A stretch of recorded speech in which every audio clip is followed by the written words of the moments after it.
In the unforgiving winter of 1864, in the war-torn town of Willowbrook, Virginia, a woman's blindness and a soldier's silence would forge an unlikely bond that neither saw coming. What began as the most humiliating day of a young widow's life would become the first chapter of a love story that would heal not just two broken souls, but an entire community scarred by conflict. Before we jump back in, tell us where you're tuning in from, and if this story touches you, make sure you're subscribed, because tomorrow I've saved something extra special for you.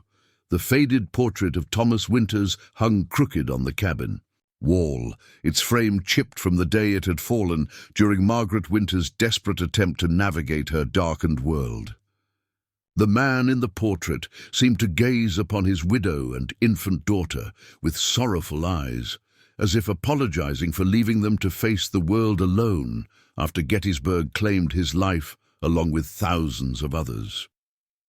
Margaret Winters knelt beside her daughter's makeshift cradle, her unseeing eyes fixed somewhere beyond the rough-hewn walls of their small cabin. At 22, she moved with the careful precision of someone who had learned to map her surroundings through touch and memory. The fever that had taken her sight 6 months ago, just weeks before giving birth to little Clara, had altered her existence in ways no one could have prepared her for. The Winters family had once been respected throughout Willowbrook. Thomas had been the town's only schoolteacher, a position that earned modest pay but considerable respect. Margaret had supplemented their income by crafting exquisite lace, her fingers working delicate patterns that adorned the dresses and collars of the county's finest families. Their small home on Cherry Lane had been filled with books, music from Thomas's fiddle, and plans for the academy they would someday establish together. Those dreams seemed like another lifetime now. The Battle of Gettysburg that claimed Thomas had changed everything. He had joined the Confederate Army not out of deep political conviction, but because refusing would have meant ostracism in their divided community. His final letter, delivered 2 weeks after news of his death, spoke of his hope for reunion and his dreams for their unborn child. "Our little one will know a better world," he had written, "a world where people are judged by their character, rather than the color of their uniform or the state of their birth." Margaret had read those words countless times before the fever took her sight, tracing her fingers over his handwriting until she could almost feel his presence through the paper. Now those letters remained locked in her memory. Words she would never see again, but would someday share with their daughter. The fever had come suddenly, burning through Margaret's body with merciless intensity. Dr. Abernathy had done what he could, applying cold compresses and administering willow bark tea to reduce the dangerous heat. For 3 days, Margaret had drifted between consciousness and delirium, her pregnant body fighting 2 battles, one for her life and one for her unborn child's. When the fever finally broke, Margaret opened her eyes to darkness. At first, she thought it was still night, that the heavy curtains were drawn against the morning light, but as minutes stretched into hours with no change, the terrible truth became clear. The fever that had spared her life had claimed her sight instead. "It may be temporary," Dr. Abernathy had said gently, though his voice carried the weight of doubt. "Some patients recover their vision in weeks or months, others—" He hadn't needed to finish the sentence. Margaret understood what remained unspoken, that for some, the darkness was permanent. Learning to navigate her world without sight would have been challenge enough, but doing so while preparing for motherhood seemed an insurmountable task. Yet Margaret discovered reserves of strength she never knew she possessed. She memorized the layout of her small home, counting steps between furniture pieces, developing systems for identifying objects by touch, and creating routines that allowed her to maintain some independence.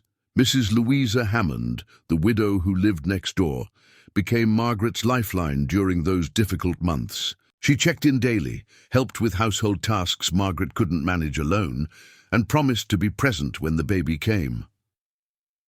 "My James has been gone 5 years now," Louisa had told her. "Helping you gives me purpose. We widows must look after each other."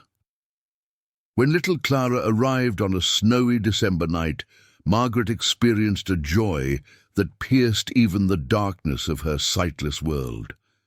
The moment they placed her daughter in her arms, she traced the infant's features with trembling fingers, the delicate nose, rosebud lips, and downy hair that Louisa assured her was golden as sunshine. "She has Thomas's eyes," Louisa had whispered, "blue as summer skies." Margaret had wept then, tears of joy mingled with grief that she would never see her daughter's face, never know if her smile matched her father's, or if her expressions mirrored her own. But she committed every detail to memory: the weight of Clara in her arms, the soft sounds of her breathing, the perfect smoothness of her newborn skin. For 3 months, Margaret managed to care for Clara with Louisa's help and the modest pension the Confederate government provided to soldiers' widows. She learned to identify her daughter's cries, hunger distinct from discomfort, tiredness from pain. She developed techniques for feeding, changing, and soothing Clara that didn't require sight. And in those quiet moments of rocking her daughter to sleep, Margaret would sing the songs Thomas had loved and tell stories of the brave, kind man whose blood ran in Clara's veins.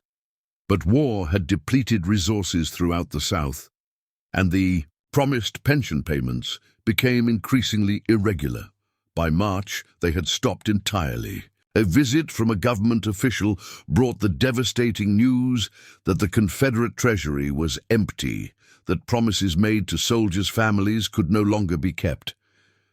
Preparing and narrating this story took us a lot of time, so if you are enjoying it, subscribe to our channel. It means a lot to us. Now back to the story. Margaret's savings dwindled rapidly. She attempted to resume her lace-making, believing her fingers remembered the patterns her eyes could no longer see. But without visual confirmation, the delicate work proved impossible. The pieces she produced were flawed, unsaleable, mere shadows of her former craftsmanship. Desperate for income, Margaret began selling her possessions one by one. First went Thomas's books, volumes he had cherished and had hoped to share with their child someday. Then his fiddle, the instrument whose music had filled their home with joy. Each sale felt like losing another piece of him, another connection to the life they had shared. As spring arrived, Margaret's situation grew dire. The rent for their small cabin fell due, and her landlord, Mr. Silas Blackwood, made it clear that his patience had limits. "I've been lenient because of your circumstances, Mrs. Winters," he said, his voice carrying none of the compassion his words suggested. "But business is business. These are difficult times for everyone." Margaret knew Blackwood's reputation. As Willowbrook's wealthiest resident, he had profited from the war while avoiding service himself, citing a back injury that somehow never prevented him from riding his expensive horses or dancing at the lavish parties he hosted. He owned half the rental properties in town and had already evicted 3 other war widows when they couldn't pay. "I need 1 more month," Margaret pleaded, cradling Clara against her shoulder. "I'm expecting news from my cousin in Richmond. She may be able to help." This was a lie born of desperation. Margaret had no cousin in Richmond, no family anywhere who could come to her aid. Her parents had died years before, and her only brother had fallen at Bull Run in the war's early days. 1 month, Blackwood agreed, but his tone made clear the price of this extension. "Though there are other ways to settle debts, Mrs. Winters, a young widow like yourself." Margaret felt cold dread at his implied suggestion. She had heard rumors about Blackwood's arrangements with other desperate women, how he offered housing in exchange for services that had nothing to do with money. "I'll have your payment in 1 month," she said firmly, holding Clara tighter. After Blackwood left, Margaret sank into her rocking chair, fear threatening to overwhelm her carefully maintained composure. She had 1 month to find a solution that didn't exist, to conjure money from empty air or face consequences too terrible to contemplate. That night, as Clara slept peacefully unaware of their precarious situation, Margaret made a decision. She would swallow her pride and approach the town council for assistance. Surely they would not allow a soldier's widow and infant to be cast into the street. The next morning, with Clara bundled against the spring chill, Margaret made her way carefully to the town hall. She had memorized the route during her sighted days, counting 47 steps from her front door to the main road, then left for 200 paces past the general store, church, and doctor's office. The council meeting was already in progress. When she arrived, she stood at the back, waiting for an appropriate moment to speak, Clara sleeping against her chest.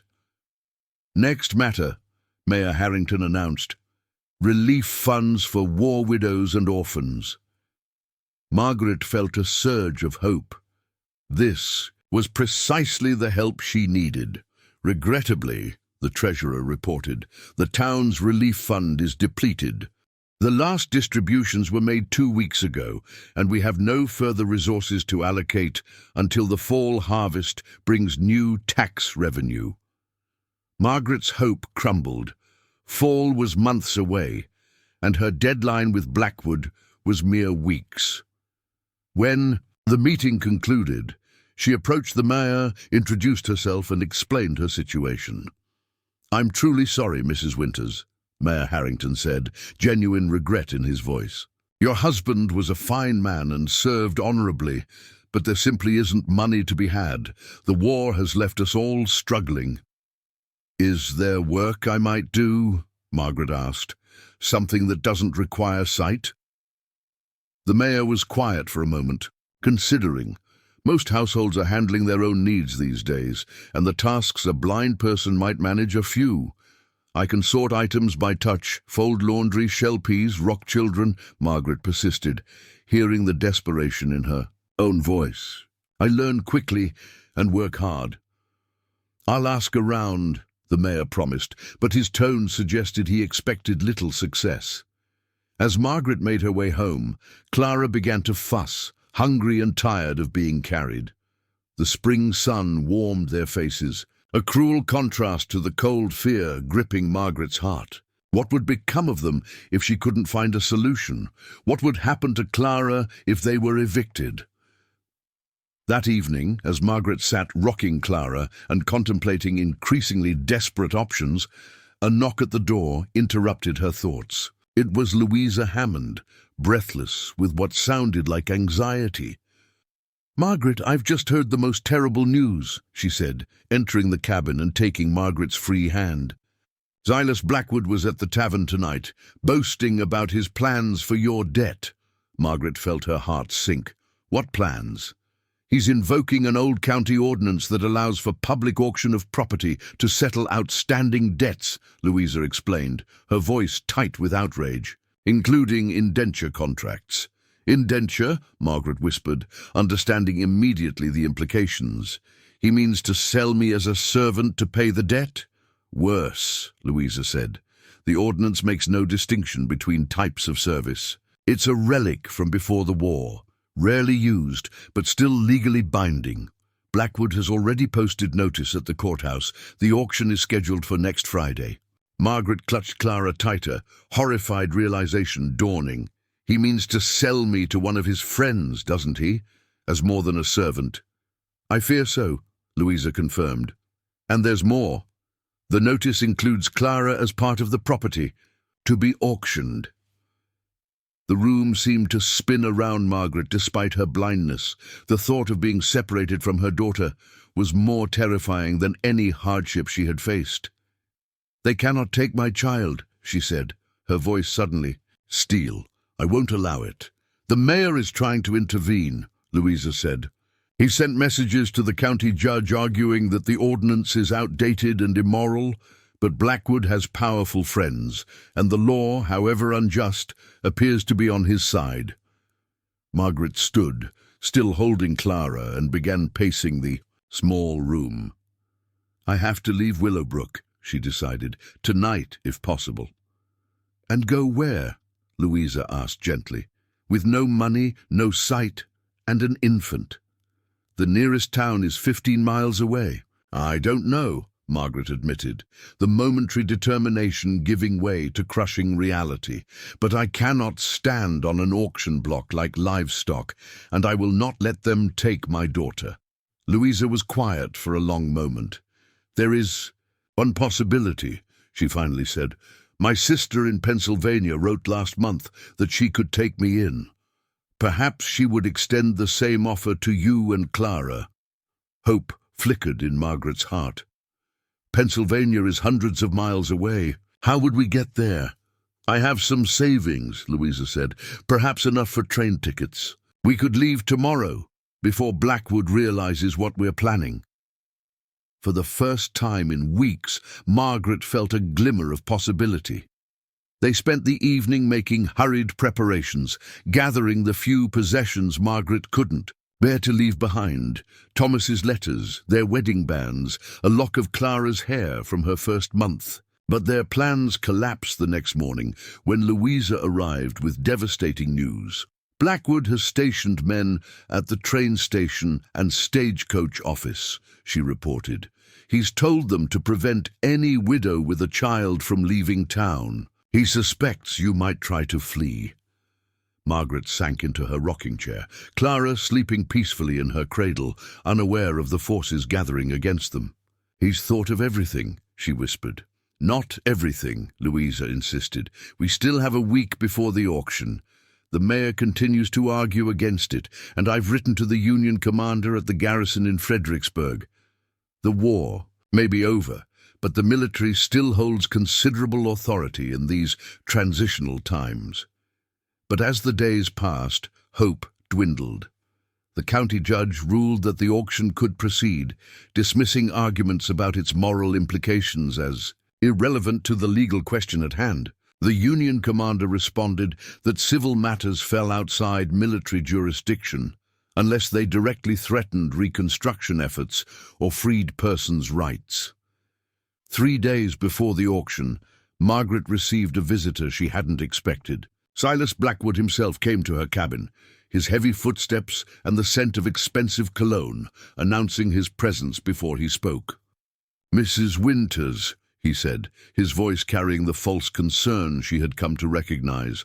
"I've come to discuss a potential arrangement that might avoid Friday's unpleasantness." Margaret stood, positioning herself between Blackwood and Clara's cradle. "What arrangement?" "I could withdraw the auction notice," he said, moving closer. She could smell the whiskey on his breath now. "In exchange for your agreement to certain private terms." Margaret felt revulsion rise in her throat. "I believe I understand your offer, Mr. Blackwood. My answer is no." "Don't be hasty," he said, his tone hardening. "Consider your options carefully. A private arrangement with me would keep you and your child together under one roof. The auction might separate you entirely. I would rather take my chances with strangers than accept what you're proposing," Margaret said, her voice steady, despite her fear. Blackwood's demeanor changed instantly, the pretense of civility vanishing. "Then you're a fool as well as a burden," he snapped.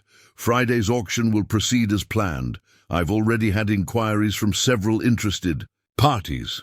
After he left, Margaret collapsed into her chair, trembling with anger and terror.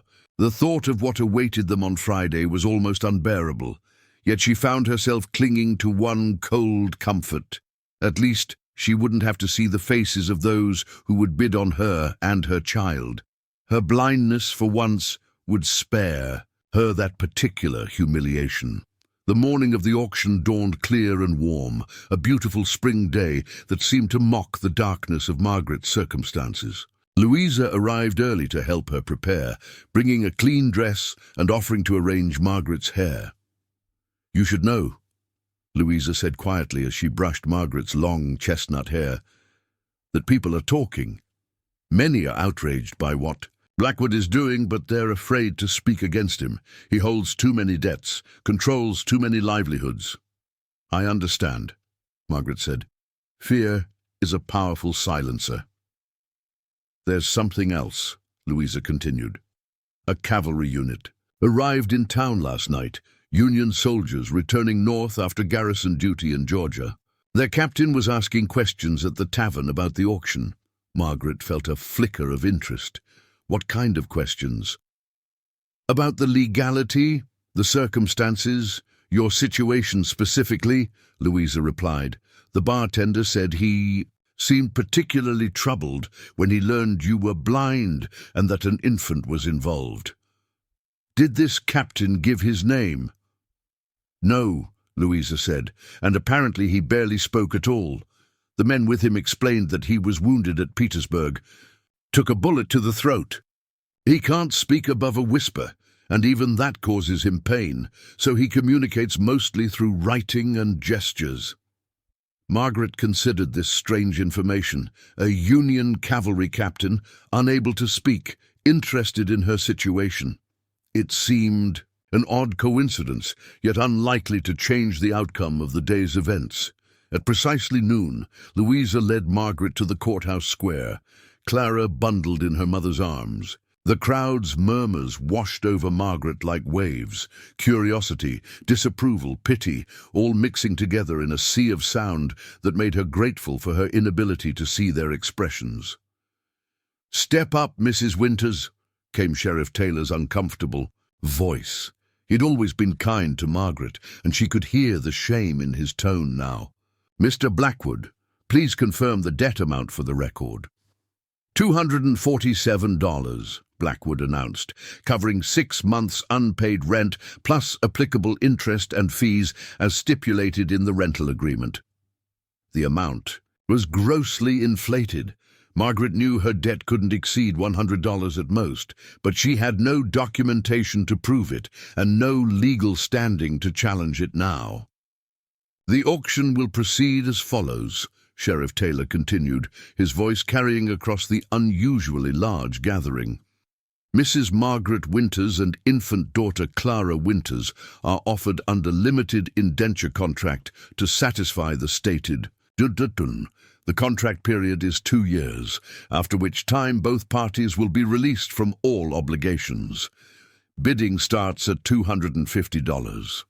The crowd remained silent for a long moment, and Margaret felt a surge of hope that perhaps no one would bid, that common decency would prevail. Then a voice called out, "$250. Margaret recognized Edgar Russell, the aging owner of the town's largest plantation, a man rumored to still keep his former slaves as paid servants, under conditions barely distinguishable from their previous bondage. $275. This from Walter Kemp, a merchant whose wife had died 2 years earlier, leaving him with 3 young children. The bidding continued, reaching $300, then $325. Margaret stood motionless, Clara sleeping against her shoulder, trying to focus on her daughter's warmth rather than the voices of men casually determining their fate. $400. A new voice, unfamiliar to Margaret, deeper than the others despite its controlled volume. A murmur ran through the crowd. Margaret felt Louisa squeeze her arm. "It's him," Louisa whispered. "The cavalry captain." $425, countered Russell, sounding irritated by the newcomer's intervention. $500. The captain's voice again, the words clear despite their quiet delivery. The crowd's reaction told Margaret this was a substantial amount, far more than anyone had expected the auction to reach. She sensed a shift in the atmosphere, a combination of surprise and increased tension. "Do I hear 525? Sheriff?" Taylor asked, sounding equally surprised by the turn of events. "550, said a new voice that Margaret didn't recognize. "And I'm authorized to go much higher." Louisa leaned close again. "It's Blackwood's lawyer," she explained. "He's bidding on Blackwood's behalf." Margaret felt sick at the realization. Blackwood had orchestrated this entire scenario to acquire her legally, to own her, rather than merely pressure her into accepting his arrangement. 600, came the captain's voice, sounding closer now, as if he had moved to the front of the crowd. 700, countered the lawyer without hesitation. The crowd's murmurs grew louder. These amounts were unprecedented for such an auction, especially in a town still recovering from war's devastation. 800. The captain again, his quiet voice somehow carrying over the crowd's noise. Sheriff Taylor cleared his throat. $800 is bid. Do I hear more? $1,000, said the lawyer, a note of strain entering his voice. Margaret clutched Clara tighter, feeling as if she might faint. How had her life's value been reduced to this grotesque bidding war? A heavy silence fell over the square. Then came a sound Margaret couldn't immediately identify, a soft thud followed by the clink of metal. Louisa gasped beside her. "My word," Sheriff Taylor exclaimed. "The captain has placed a pouch on the block. It appears to contain gold coins." More shuffling sounds. Then the sheriff spoke again, his voice betraying astonishment. "I count 15 double eagle coins. That's $1,500 in gold." The crowd erupted in amazed exclamations. Margaret felt the world tilting around her. $1,500 was more money than most people in Willowbrook would see in a decade. "Does anyone wish to bid against this amount?" Sheriff Taylor asked, though the question seemed mere formality. Silence answered him. "Then, by the authority vested in me by the county of Fairfield, I declare this auction complete. Mrs. Margaret Winters and infant Clara Winters are remanded to the custody of—" He paused. "I'm sorry, Captain. Your name for the record?" A moment of silence, then Louisa whispered to Margaret, "He's writing something." "Captain James Sullivan," Sheriff Taylor read, "formerly of the 7th Pennsylvania Cavalry." "Very well. Captain Sullivan, they're yours." Margaret stood frozen, Clara stirring against her shoulder, awakened by the crowd's noise. She had been sold to a stranger, a Union cavalry officer who couldn't speak above a whisper, and had paid an astronomical sum to acquire her and her daughter. What could possibly motivate such an action? What did he intend to do with them? She felt a presence approach, sensed someone standing before her. The scent was unfamiliar, saddle leather, coffee, and something medicinal. "Mrs. Winters," came the quiet voice, barely audible above the crowd's continued murmuring. "My name is James Sullivan. I've purchased your contract not to enforce it, but to destroy it. You and your daughter are free." Margaret's legs nearly gave way beneath her. "I don't understand," she whispered. A gentle hand touched her elbow, steadying her. "Perhaps we could speak somewhere more private," Captain Sullivan suggested, his voice strained from the effort of speaking at all. Louisa stepped forward. "My home is just down the street. We could talk there." As they moved away from the courthouse, Margaret heard Blackwood's angry protests behind them. "This is irregular. The contract terms must be reviewed. The auction may be invalid." Sheriff Taylor's response was clear and firm. "The auction was conducted according to the ordinance you yourself invoked, Mr. Blackwood. Captain Sullivan's gold has been counted and verified. The matter is concluded." In Louisa's small parlour, Margaret sat with Clara, now awake in her lap, trying to comprehend the dramatic reversal of her circumstances. Captain Sullivan sat across from her, his breathing slightly laboured from the effort of his brief speech at the auction. "The captain is writing something," Louisa narrated, watching him work in a small notebook. After a moment, Louisa read his words aloud. "Mrs. Winters, I apologize for the dramatic manner of our introduction. My men and I arrived in Willowbrook last night and learned of your situation. What was planned for today violated every principle of human dignity, especially considering your circumstances and your husband's sacrifice for his beliefs." Margaret felt tears gathering in her eyes. "You spent $1,500 in gold," To free a woman and child you've never met?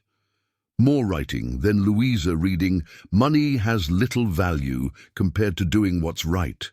I fought for 4 years in a war that was supposed to end human bondage in this country. I couldn't stand by and watch a new form of it take root, especially targeting those made vulnerable by that same war."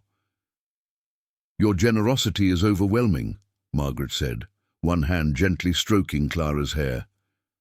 "But I don't know how I can ever repay such a sum." Sullivan's response came quickly.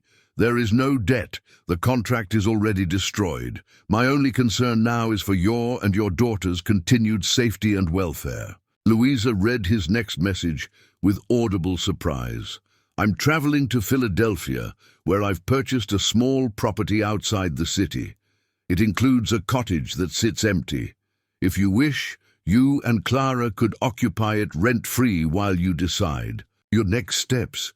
My sister lives nearby and has expressed willingness to assist with whatever you might need." Margaret sat speechless, overwhelmed by this unexpected salvation. After months of increasing desperation, after preparing herself for the worst possible outcome, this offer seemed too extraordinary to be real. "Why?" she finally asked. "Why would you do all this for strangers?" There was a long pause before Louisa received his next written message. "Your husband gave his life for his convictions, as did many of my friends for theirs. The least I can do is ensure his sacrifice doesn't leave his wife and child unprotected. Besides, I understand something of how circumstances beyond our control can change our lives forever."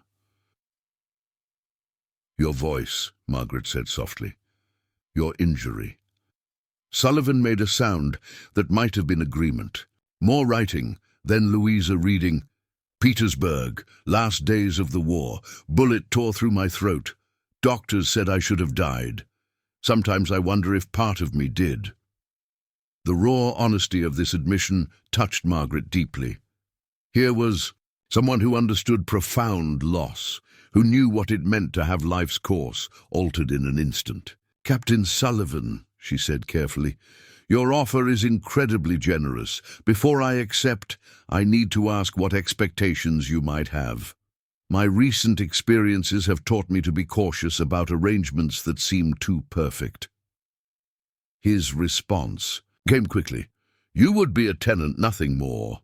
The cottage has a separate entrance and its own garden. My main house is on the other side of the property. We would be neighbors, not housemates. You would have complete independence and privacy." "And what would you expect in return?" Margaret pressed, needing absolute clarity. More writing. "Nothing beyond basic courtesy between neighbors. Your presence would actually help me, as the property needs occupants to maintain it properly. If someday you wish to contribute in some way, we could discuss it, but that would be your choice, not my requirement." Margaret considered his words carefully. Every instinct told her this man was genuine, that his offer came from compassion, rather than hidden motives. Yet the magnitude of accepting such generosity from a stranger, a former enemy soldier no less, gave her pause. "I need time to think," she said finally. "This is all happening so quickly." Sullivan's response was immediate. "Of course. We'll remain in Willowbrook for 2 days, while my men rest. That should give you time to consider. Whatever you decide, I'll ensure that Blackwood cannot threaten you again before we leave." As Captain Sullivan prepared to depart, Margaret reached out instinctively, finding his hand. "Thank you," she said simply, "not just for the gold or the offer, but for seeing me as a person when others saw only property." His hand tightened briefly around hers, a gesture more eloquent than words could have been, before he withdrew and left with Louisa showing him out. That evening, Margaret sat by her window, Clara sleeping peacefully in her cradle, as she contemplated the extraordinary events of the day and the decision that now lay before her. Philadelphia was hundreds of miles away, a city she had never visited, in a northern state that had been the enemy until recently. Accepting Captain Sullivan's offer meant leaving behind everything familiar, embarking on a journey into complete unknown with only the word of a silent stranger that safety awaited at the end. Yet, remaining in Willowbrook meant continuing to live in fear of Blackwood's influence and retribution. It meant raising Clara in a community where they had been publicly auctioned, where their dignity had been so thoroughly compromised. The choice, when viewed that way, was really no choice at all. Philadelphia represented possibility, a fresh start in a place where their past wouldn't define them. Captain Sullivan's motives might remain somewhat mysterious, but his actions spoke of honor and compassion, qualities in increasingly short supply in their war-torn world. As Margaret rocked gently in her chair, she reached a decision. They would go to Philadelphia, accept the captain's offer of the cottage, and begin again. Whatever challenges awaited them there, they couldn't be more daunting than what they had already survived. Tomorrow, she would find Captain Sullivan and accept his proposal. Tonight, for the first time in months, she would sleep without fear shadowing her dreams. Beyond the darkness of her blindness, beyond the hardships of recent months, a new path had appeared. Unexpected, uncertain, but bright with promise. Tomorrow would mark the beginning of their journey toward that promise, a journey that would test them in ways Margaret couldn't yet imagine, but would ultimately lead them toward healing, hope, and perhaps even happiness. The journey from Willowbrook to Philadelphia took nearly a week, transforming Margaret's world beyond anything she could have imagined. Captain Sullivan had arranged for a private compartment on the northbound train, ensuring Margaret and Clara would travel in relative comfort despite the crowded post-war rail conditions. The gentle rocking motion and rhythmic clicking of wheels against tracks became their constant companions as landscapes Margaret could no longer see rolled past their window. "We're crossing the Potomac now," Captain Sullivan's aide, Lieutenant Cooper, informed her on their second day of travel. Sullivan himself rarely spoke to preserve his damaged voice, but had assigned the young lieutenant to assist Margaret throughout the journey. "Captain says this marks our official entry into the North." Margaret nodded, feeling Clara shift against her chest. "Does it look very different from Virginia?" "Not to the eye, ma'am," Cooper replied thoughtfully. "Same trees, same hills. It's what you can't see that's different. Fewer burned fields, more new construction. The war touched everywhere but left lighter scars up here." This journey across invisible boundaries, from south to north, from known to unknown, from desperate widowhood to an uncertain future, filled Margaret with both anticipation and anxiety. What awaited them in Philadelphia? Would Captain Sullivan's cottage offer the sanctuary he promised? Most importantly, could she truly build a new life for herself and Clara, a life not defined by charity or obligation? Lieutenant Cooper proved to be an unexpectedly valuable companion during the long hours of travel. The young man from Ohio had a gift for description, painting verbal pictures of the passing scenery that allowed Margaret to see through his words. "There's a herd of dairy cows in this valley," he would say. "Black and white patches like somebody spilled ink on canvas. Behind them, a red barn with a weather vane shaped like a rooster. Skies the color of faded uniform buttons today, but the sun's trying to break through." Margaret absorbed these details hungrily, storing them in her mind alongside memories from before her blindness. Though she would never see these landscapes herself, Cooper's descriptions allowed her to share them with Clara someday, to help her daughter envision the journey that had carried them toward their new beginning. Captain Sullivan himself remained something of a mystery. He spent most of the journey in quiet observation, communicating through written notes when necessary. Margaret learned to recognize his presence by the sound of his breathing, slightly labored from his throat wound, and the subtle scent of the medicinal lozenges he used to soothe his damaged vocal cords. On the third evening, as they waited for a train connection in Baltimore, Sullivan joined Margaret on a bench at the quiet end of the platform, while Lieutenant Cooper took Clara for a walk to soothe her fussing. "May I ask you something, Captain?" Margaret ventured after they had sat in companionable silence for several minutes. The scratch of pencil on paper, then the gentle pressure of his notebook against her hand. "Of course," she read, running. Her fingers over the raised impressions his firm handwriting left on the page. "What will you tell people in Philadelphia about us?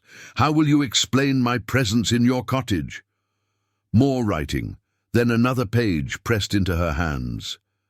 "The truth, that you're the widow of a soldier who died honorably for his beliefs, that circumstances left you vulnerable, and that as a fellow human being I offered assistance. Philadelphia is full of war refugees seeking new beginnings. You'll be less conspicuous than you imagine." Margaret considered his words. "And the fact that I'm from the South? That my husband wore grey while you wore blue?" His response came quickly. "The war is over. Healing begins with small acts of reconciliation between individuals before it can happen between regions. Perhaps we might serve as a modest example." This philosophy surprised her. Most Union soldiers she had encountered viewed Southerners with lingering suspicion at best, contempt at worst. Sullivan's perspective suggested a breadth of understanding she hadn't expected. "You're an unusual man, Captain Sullivan," she said finally. She felt rather than heard his soft laugh, a puff of air that might have been amusement or agreement. More writing. "War changes everyone who survives it. Some become harder, some softer. I'd rather be among the latter." Before she could respond, Lieutenant Cooper returned with a now sleeping Clara, and the moment of connection passed. Yet Margaret found herself thinking about Sullivan's words long after they had boarded their next train and continued northward. They arrived in Philadelphia on a crisp spring morning, the city humming with post-war energy and commercial activity. Lieutenant Cooper described the bustling scene as their carriage navigated the busy streets, merchants opening shops, construction crews rebuilding and expanding, citizens of all descriptions going about their business with purpose and determination. "The city's growing in every direction," he explained. "Captain says we're headed northwest toward the Wissahickon Valley. His property lies just beyond the city limits, close enough for convenience, but far enough for tranquility." The carriage ride took nearly an hour, the sounds of urban life gradually giving way to more pastoral rhythms. Margaret felt the quality of the air change, becoming fresher, carrying scents of grass and wildflowers rather than coal smoke and urban congestion. When they finally stopped, Lieutenant Cooper helped Margaret down, while Sullivan took Clara. The ground beneath Margaret's feet felt different, soft grass rather than packed dirt or cobblestones. "We're here," Cooper announced. "Willow Creek Farm." "Describe it for me," Margaret requested, trying to orient herself in this new place that would become their home. "It's beautiful," the lieutenant said sincerely. "About 30 acres total, mostly meadows with some wooded areas toward the back. The main house is ahead of us, 2 stories, white clapboard with dark shutters, wide porch across the front. Large maple trees on either side. To our right, about 50 yards away, is the cottage. It's smaller, but similarly built, with its own garden space already tilled for planting.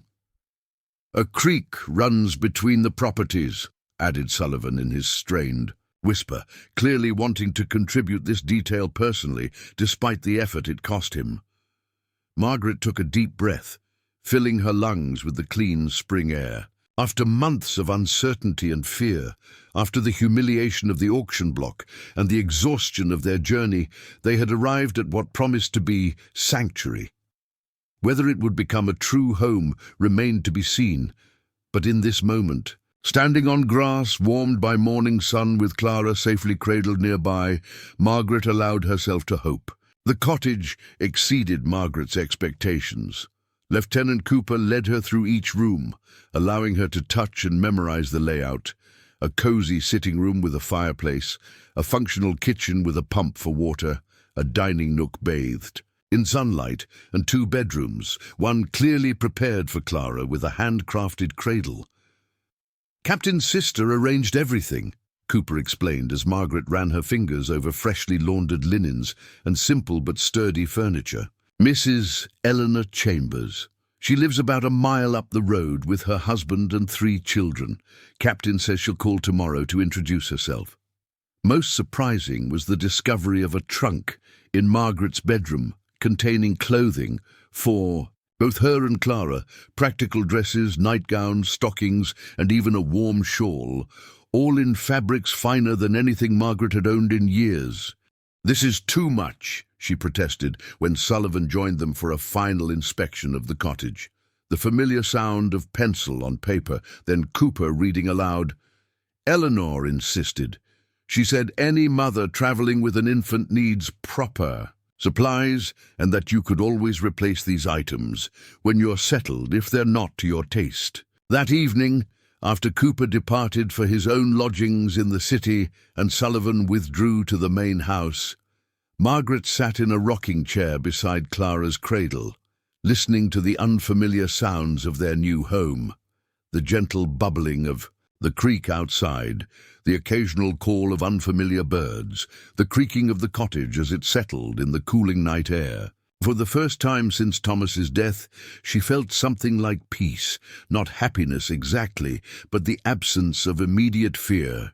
Here, hundreds of miles from Blackwood's influence, she could perhaps begin to imagine a future again, to plan beyond mere survival. As promised, Eleanor Chambers arrived the following morning, announcing herself with a cheerful knock and a voice as warm as fresh bread. "Mrs. Winters, I'm Ellie Chambers, James's sister. I've brought breakfast and more supplies, and I'm entirely at your disposal for whatever you might need." Margaret opened the door to find a woman whose presence seemed to fill the small cottage with energy and optimism.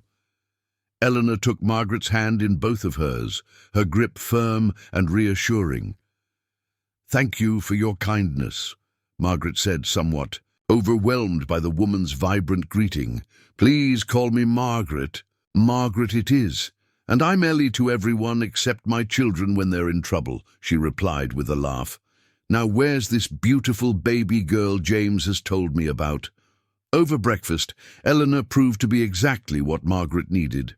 Friendly, without being intrusive, helpful, without being controlling, and refreshingly direct in her conversation. "James wrote to me about the circumstances in Virginia," she said as they shared tea after the meal.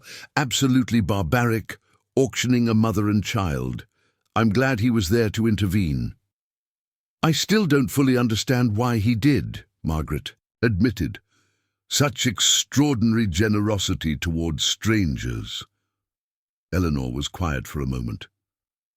"My brother changed during the war," she said finally.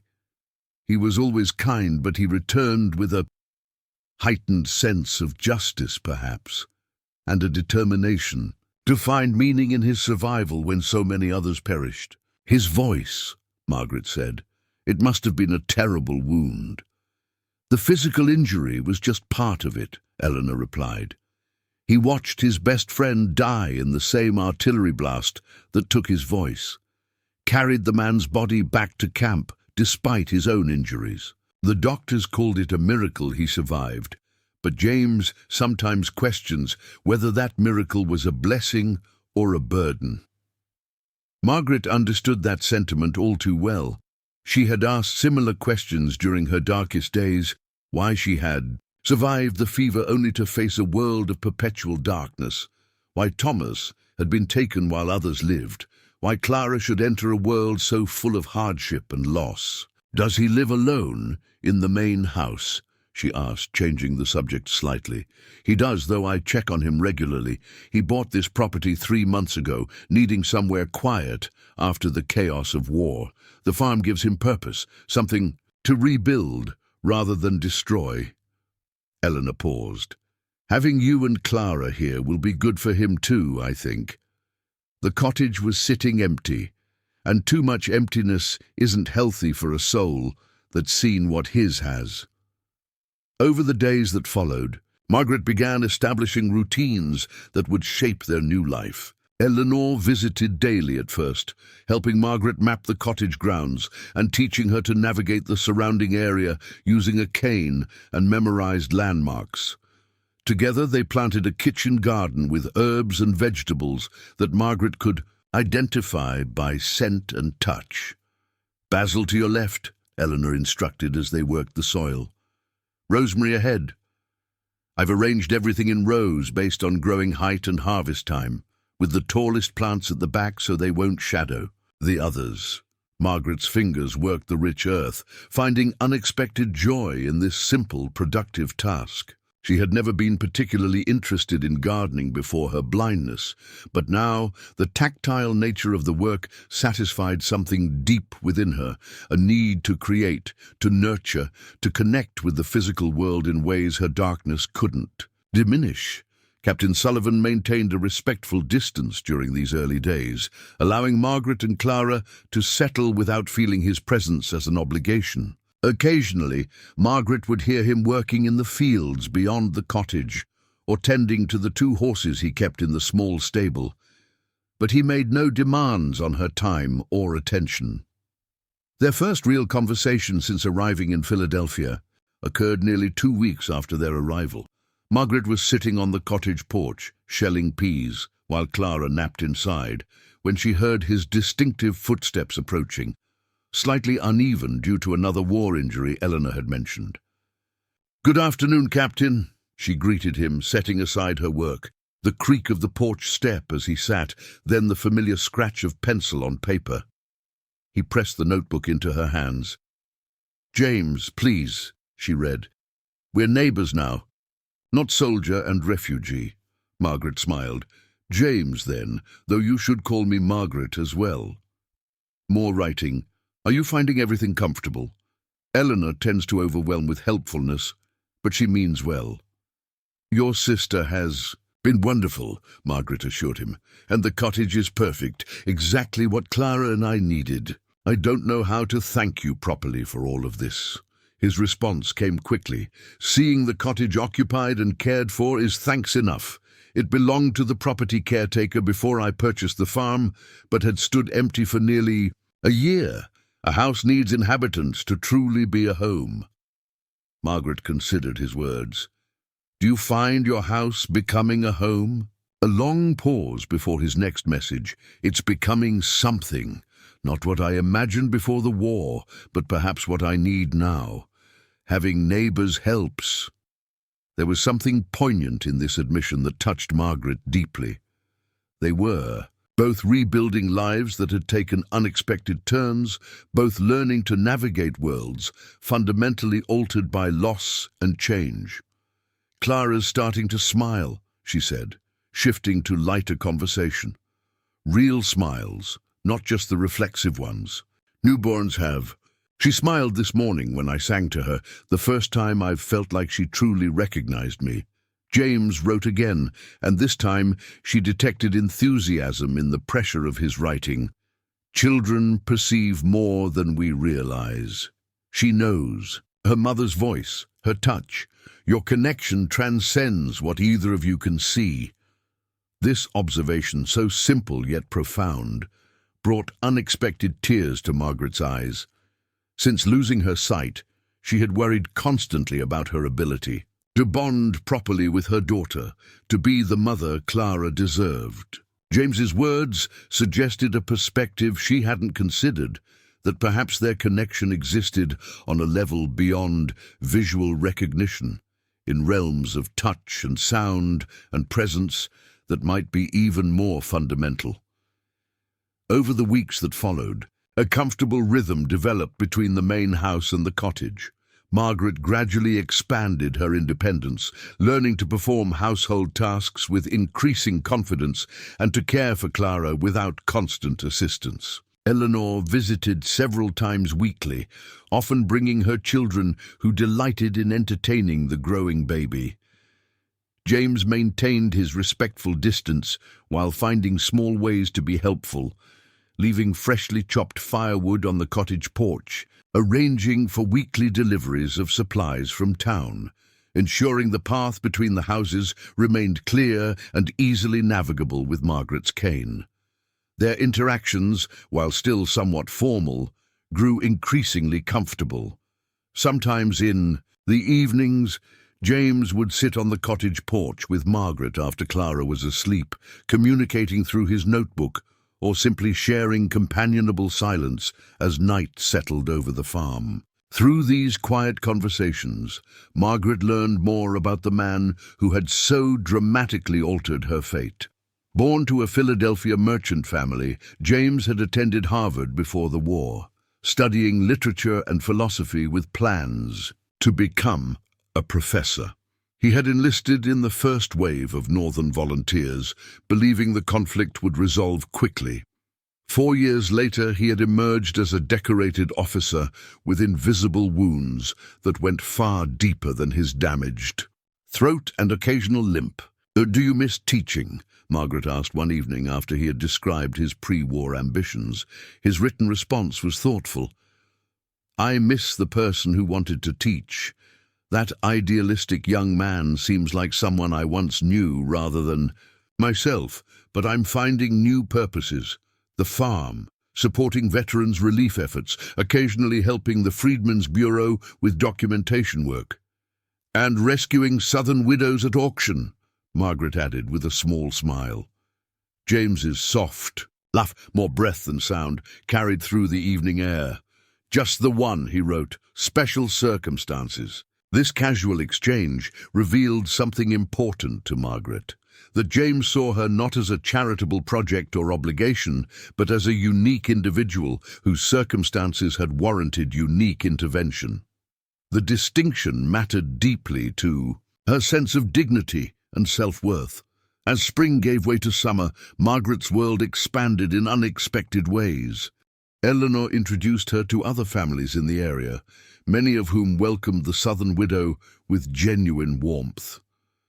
Margaret found herself invited to social gatherings, church functions, and even a sewing circle where her pre-blindness skills, with needle and thread, were remembered by her fingers if not her eyes. Most surprising was the day Eleanor arrived with news of a potential opportunity. "The school committee is looking for someone to teach music to the younger children," she announced. "I mentioned that you play piano, and they're very interested in meeting you." Margaret's heart raced with a mixture of excitement and apprehension. "But my blindness is precisely why they're interested," Eleanor interrupted. "There's a blind pianist in Boston who's become quite famous. The committee believes you could be an inspiration to the children while providing valuable instruction." "I haven't played since losing my sight," Margaret protested, though the idea of returning to music, one of her greatest joys before the fever, sent a thrill of longing through her. "I don't know if I still can." "There's a piano in James's parlor," Eleanor said. "He mentioned once that you're welcome to use it any time. Perhaps you might try before deciding?" That afternoon, with Clara napping under Eleanor's watchful eye, Margaret found herself seated at a well-maintained upright piano in James's home. Her fingers hovered over the keys, trembling slightly with nervousness and anticipation. "I'll leave you to get reacquainted," Eleanor said, stepping out of the room. "Take all the time you need." Alone with the instrument, Margaret gently placed her hands on the cool ivory keys, feeling their familiar contours beneath her fingertips. Music had been her refuge throughout childhood and into her marriage. Thomas had loved watching her play in the evenings, often singing along in his pleasant baritone. Hesitantly, she pressed a key, then another, finding a simple C major scale. The notes rang clear and true in the quiet room. Her fingers remembered what her eyes could no longer see, moving through the familiar patterns with increasing confidence. Almost without conscious thought, she began playing a piece she had memorized years before, Beethoven's Moonlight Sonata, its hauntingly beautiful melody filling the room with emotions too complex for words. As she played, Tears slipped down her cheeks, not of sorrow but of release, of reconnection with a part of herself she had feared lost forever. So absorbed was she in the music that she didn't hear James enter the room. Only when the final notes faded and she heard the scratch of his pencil did she realize she had an audience. "Beautiful," Eleanor read when she returned, translating James's written message, like watching someone come back to life. Margaret wiped her tears, embarrassed yet deeply moved. "I didn't realize how much I missed it until this moment. Music has always been the way I express what words cannot reach." More writing than Eleanor reading. "The school committee would be fortunate to have you. So would the children. Music brings light to darkness, something the world sorely needs. After so much war, in that moment, sitting at James's piano with the lingering notes of Beethoven hanging in the air between them, Margaret felt something shift within her heart, a recognition that blindness had altered but not diminished her. She could still create beauty, still touch others' lives, still find purpose beyond mere survival. "I'll meet with the school committee," she decided. "If they can accommodate my limitations, I would love to teach again." As Eleanor squeezed her shoulder in encouragement, Margaret sensed James's presence nearby, solid, supportive, yet undemanding. In the months since the auction block, he had given her not just sanctuary, but something far more valuable, the space and support to rediscover herself, to build a life based on choice rather than circumstance. The summer evening wrapped around the farmhouse like a gentle embrace, carrying the scent of wild flowers and promise through the open windows. For the first time since losing her sight, Margaret felt truly oriented, not just in physical space, but in the landscape of her own future. The path ahead remained uncertain, but she was no longer walking it in complete darkness. Summer blossomed into a season of unexpected growth for Margaret. The school committee had enthusiastically welcomed her as their music teacher, arranging for a student to escort her to and from the small schoolhouse 3 mornings each week. Clara accompanied her, becoming something of a mascot for the young pupils, who delighted in entertaining the increasingly active infant during breaks between lessons. "Mrs. Winters, play the storm piece again," begged 8-year-old Emma Fletcher, during one particularly warm July morning. "The one that sounds like thunder and rain." Margaret smiled, her fingers finding the opening chords of the dramatic piece that had become a favorite among her students. Only if everyone can identify at least 3 different emotions they hear in the music. As she played, Margaret listened to the children's reactions, their gasps during crescendos, their hushed silence during tender passages, their spontaneous movements as they physically interpreted what they heard. Teaching through sound had awakened new aspects of her musicianship, heightening her sensitivity to the emotional dimensions of each piece. "I hear sadness and then hope," offered shy William Cooper from the back row. "I hear anger like when Pa's wagon wheel broke," contributed practical-minded Susanna Miller. "I hear love," whispered Emma, "like when Ma reads to us before bed." Margaret ended the piece with a gentle resolution, the final notes lingering in the sunlit classroom. "Music speaks differently to each person," she explained. "There are no wrong answers when describing what you feel. That's its magic. The same notes can create unique experiences for every listener." The simplicity of this truth had become Margaret's teaching philosophy. Without visual cues, she had developed alternative ways to connect with her students, recognizing each child by their footsteps, voice patterns, and even the distinctive sounds of their movements. What had begun as compensation for blindness had transformed into a deeper, more intuitive form of perception. On her walks home from the schoolhouse, escorted by 14-year-old David Chambers, Eleanor's eldest, Margaret often reflected on These unexpected gifts her blindness had bestowed, heightened sensitivity to sound, greater awareness of emotional currents, appreciation for textures and scents that had previously gone unnoticed. "You're different from other grown-ups," David observed one afternoon as they followed the familiar path toward Willow Creek Farm, Clara babbling happily in Margaret's arms. "You actually listen when kids talk." Margaret smiled. "Perhaps because I can't see distractions. When someone speaks, their voice becomes my entire focus." "Uncle James is like that too," the boy said thoughtfully. "He doesn't talk much, but when you tell him something, he really pays attention. Ma says it's because the war taught him that every word matters." This casual observation stayed with Margaret throughout the afternoon. Indeed, James Sullivan had proven to be the most attentive listener she had ever encountered. Their evening conversations on the cottage porch, now a regular occurrence when weather permitted, featured a unique rhythm of spoken and written, exchange that somehow transcended the limitations of both their conditions. That evening, as fireflies began their nightly display over the meadow, described in detail by James's pencil, Margaret found herself sharing a realization that had been forming gradually over recent weeks. "I've stopped seeing my blindness as purely a loss," she said quietly. "It's also been a doorway to experiences and perceptions I might never have discovered otherwise." James's pencil scratched against paper, then pressed the notebook into her waiting hands. "The most profound growth often emerges from what appears to be devastation," she read, running her fingers over the words. "Loss creates space for something new to emerge." "Is that how you've come to view your own injuries?" Margaret asked, sensing a personal philosophy behind his observation.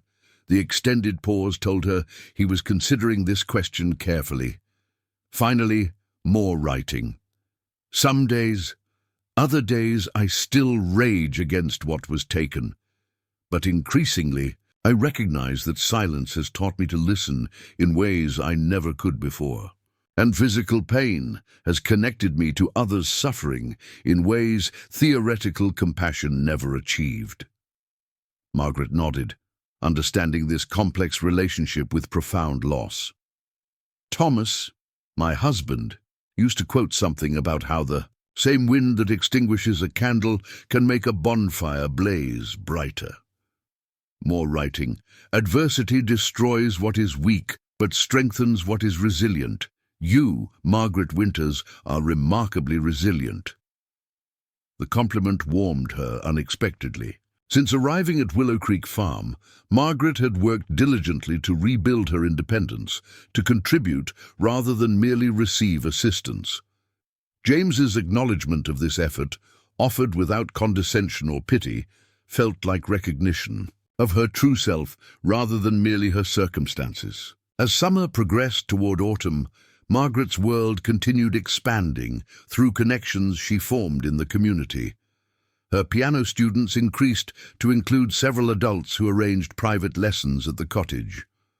The mothers from her sewing circle began commissioning simple garments after discovering her skill with intricate stitching.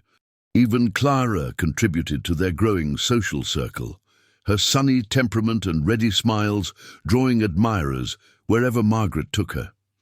Most significantly, Margaret found herself increasingly integrated into James's life beyond their neighborly relationship.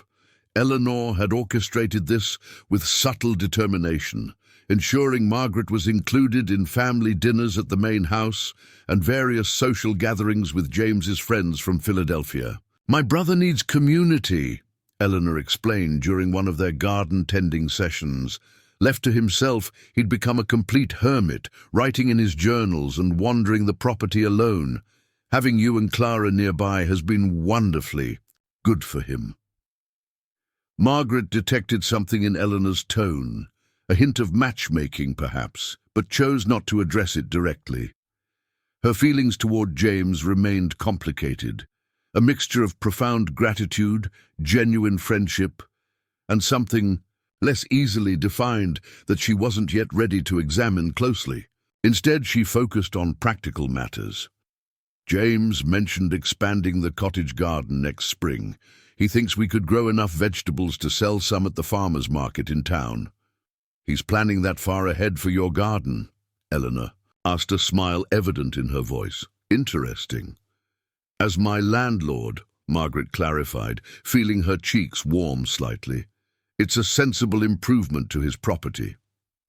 Of course, Eleanor agreed, though her tone suggested she believed otherwise. Just his landlord duties, nothing more. The first significant challenge to their peaceful arrangement arrived unexpectedly in late September, with the appearance of a visitor from Virginia. Margaret was returning from school with Clara when she heard an unfamiliar voice on the main house porch, male, authoritative, and distinctly southern in its cadence. I've traveled all the way from Fairfield County with official business concerning Mrs. Winters, the voice was saying, as Margaret and David approached. The auction proceedings have been ruled procedurally invalid by county authorities. I have documentation requiring her return to Virginia to resolve outstanding matters. Margaret froze, clutching Clara tighter against her chest. David, sensing her distress, stepped protectively closer. "Should we go to our cottage, Mrs. Winters?"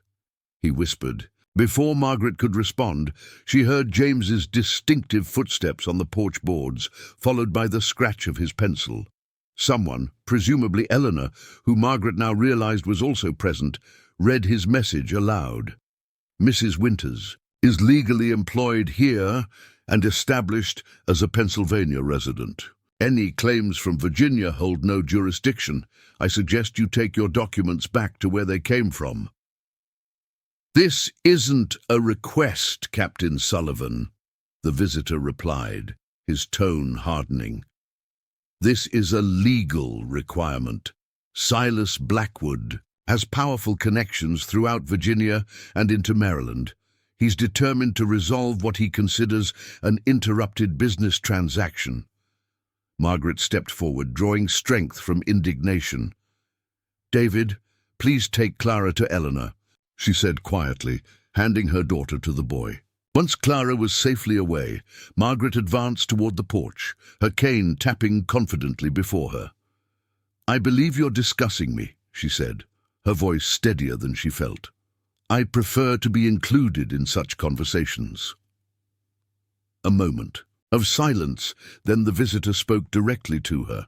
"Mrs. Winters, I'm Jefferson Davis Monroe, legal representative for Mr. Silas Blackwood. I've been authorized to escort you back to Virginia to address certain unresolved matters regarding your property and debts." Margaret stood straighter, lifting her chin. "Mr. Monroe, I have no intention of returning to Virginia. Any debts were satisfied through the auction, however distasteful that process was. Captain Sullivan paid considerably more than the amount owed." "The auction has been invalidated on technical grounds," Monroe explained, his tone suggesting he was speaking to someone of limited understanding. "The county clerk failed to properly record the transaction within the required time frame. Legally, the debt remains outstanding." Margaret felt a flash of understanding. Technical grounds that Mr. Blackwood likely arranged through his connections. How convenient. Before Monroe could respond, James's pencil scratched rapidly, followed by Eleanor reading, "I've anticipated this possibility. Mrs. Winters, please ask Mr. Hamilton to join us." Margaret's confusion must have shown on her face, as Eleanor quickly added, "He means Richard Hamilton, his attorney. James sent for him this morning when Mr. Monroe first arrived. He's waiting in the study." Within minutes, they had assembled in James's formal dining room. Margaret, James, Eleanor, Monroe, and Richard Hamilton, a Philadelphia attorney with a reputation for handling complex legal matters, particularly those involving cross-state jurisdictions. "I've reviewed the Virginia documents," Hamilton stated after introductions were complete. "They have several fatal flaws that render them unenforceable in Pennsylvania. First, they attempt to extend Virginia County Court jurisdiction across state lines, which violates basic principles of federalism. Second, they characterize Mrs. Winters as a debtor, when in fact she was never the contracting party. Her late husband was. State laws regarding widows' inheritance of debts. Monroe began, but Hamilton cut him off. Are irrelevant here because Mrs. Winters has established Pennsylvania residency and is employed as a music teacher with documented income. She falls under Commonwealth protection, particularly given the suspicious circumstances surrounding this sudden invalidation of an auction that was witnessed by dozens of reputable citizens. Monroe's voice took on an edge of desperation. Mr. Blackwood is prepared to be extremely generous in resolving this matter. He's willing to forgive all additional interest and fees if Mrs. Winters simply returns to Virginia for a proper legal resolution. Margaret felt cold rage building within her. Mr. Monroe, please convey to Silas Blackwood that I understand exactly what kind of resolution he seeks, and I categorically refuse. My daughter and I have built a new life here, and we have no intention of abandoning it to satisfy his wounded pride.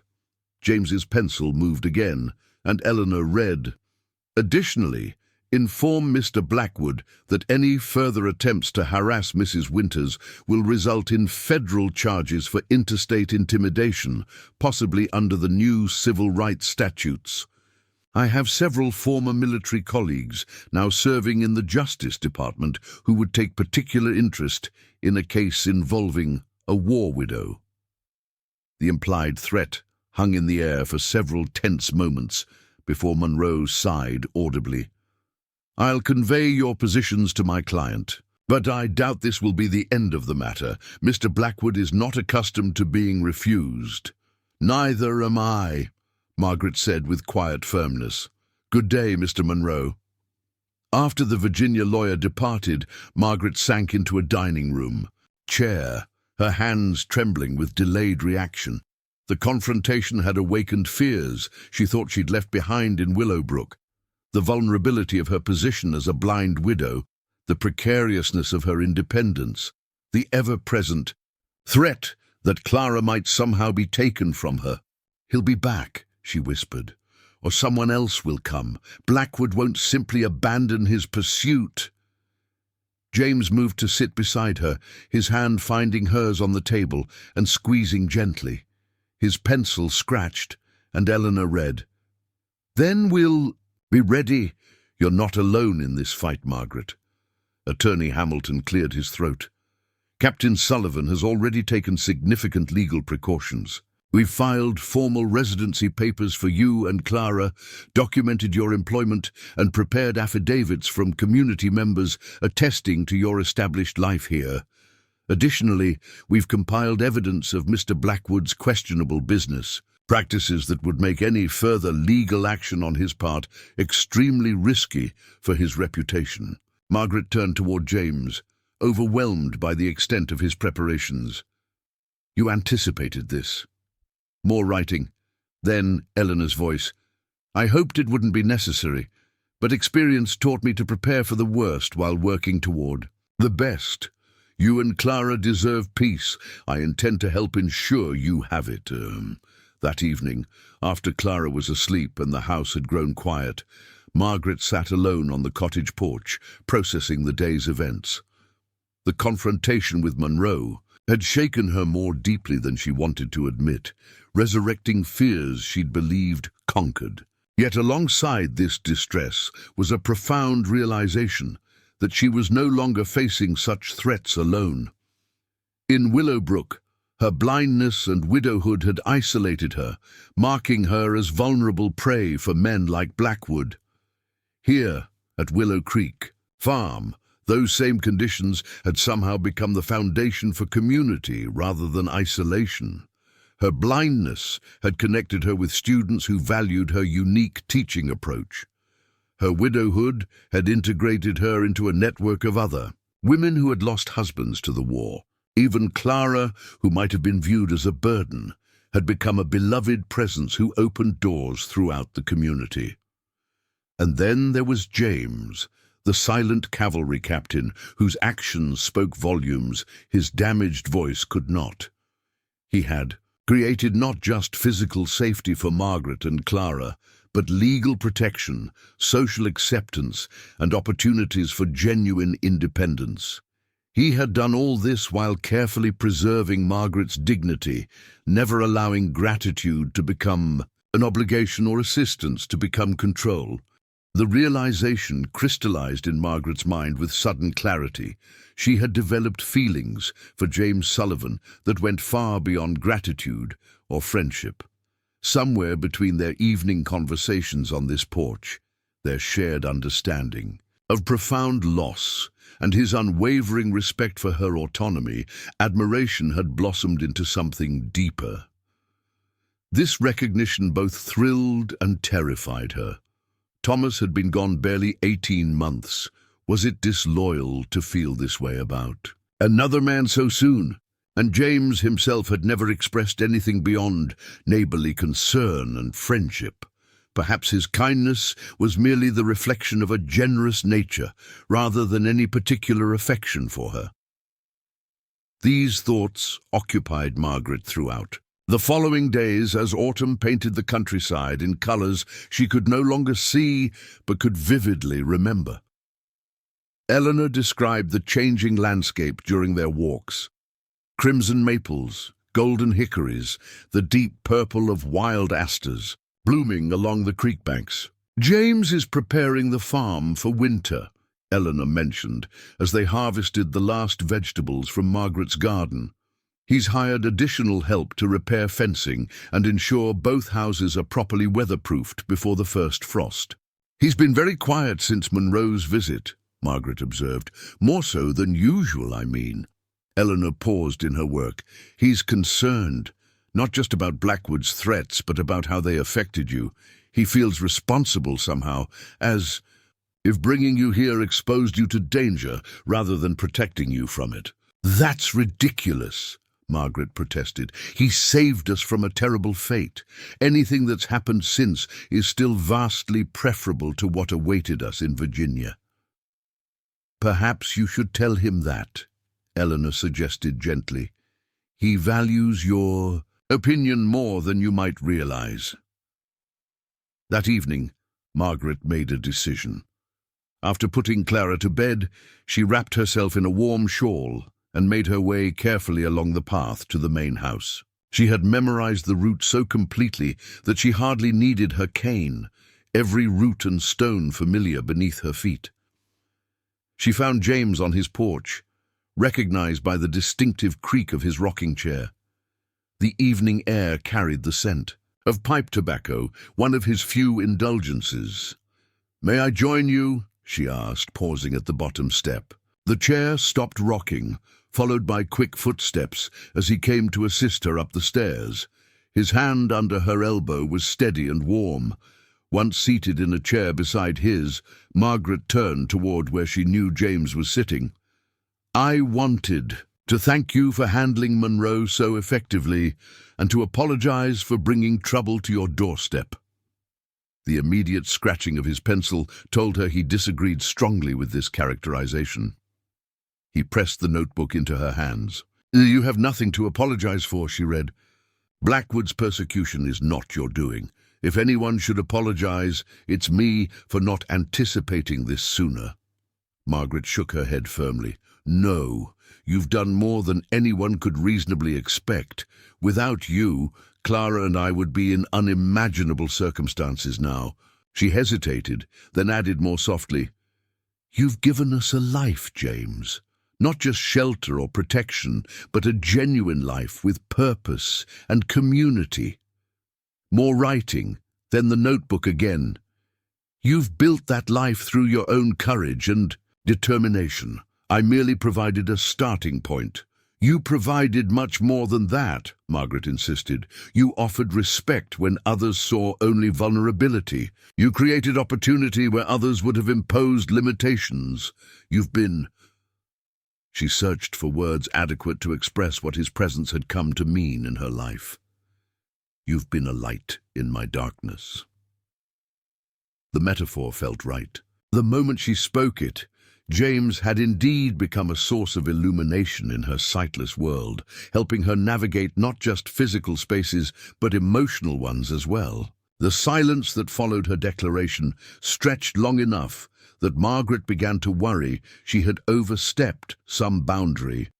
Then she felt the gentle pressure of James's hand covering hers, where it rested on the arm of her chair. More writing, then the notebook placed carefully in her free hand. I've been thinking about Monroe's visit and what it represents. Blackwood won't stop pursuing you through legal channels. Men like him consider defeat a personal insult, but there's a solution that would place you permanently beyond his reach. Margaret's heart quickened. What solution? The longest pause. Yet then writing that seemed more careful, more measured than his usual quick notes. Marriage would make you a Pennsylvania citizen permanently, with all legal protections that entails. It would also clarify Clara's status as a child under Commonwealth guardianship rather than Virginia jurisdiction.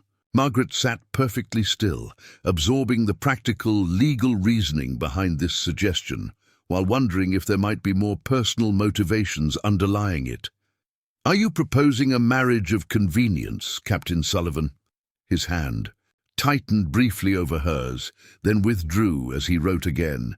I'm proposing a partnership based on mutual respect, shared understanding, and genuine affection. Convenience might be an initial benefit, but I would hope for something more meaningful to develop, if you're willing. Margaret's breath caught in her throat. This careful, measured suggestion was as close to a declaration of love as James's reserved nature might allow. And yet, it left her the freedom to interpret it and respond to it however she chose. James, she said softly, are you asking me to marry you because you want to protect me from Blackwood, or because you have feelings for me that go beyond friendship? His response came quickly, the pencil moving with unusual urgency. Both. The threat from Blackwood makes the timing practical. But my feelings for you have grown steadily since our first conversation on this porch. I admire your courage, your intelligence, your devotion to Clara, your determination to build something meaningful from terrible circumstances.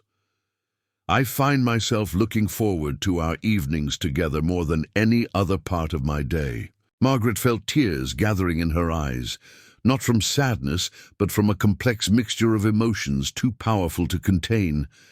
I've developed feelings for you too, she admitted, but I worried it was too soon after Thomas, or that you might see me only as someone needing protection, rather than as a woman to love.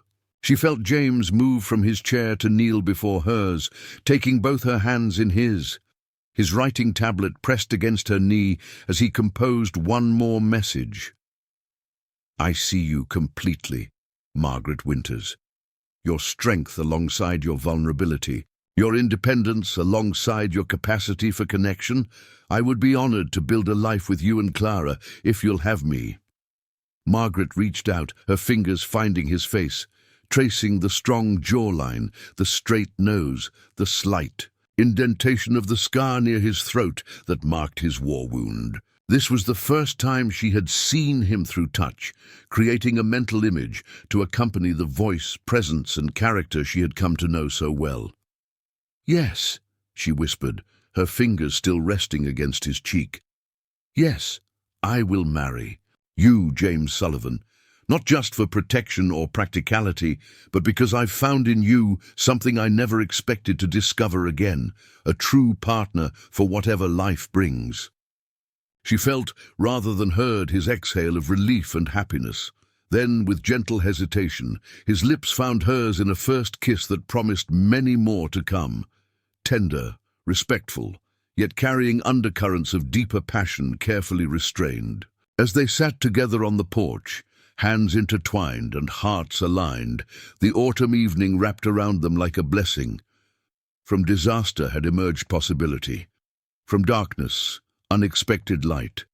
The winter ahead might bring challenges from Blackwood or others, who sought to disrupt their hard-won peace, but they would face those challenges together. The blind widow and the silent captain, each broken in different ways, yet stronger where they had been mended. Up next, you've got two more standout stories right on your screen. If this one hit the mark, you won't want to pass these up. Just click and check them out. And don't forget to subscribe and turn on the notification bell so you don't miss any upload from us.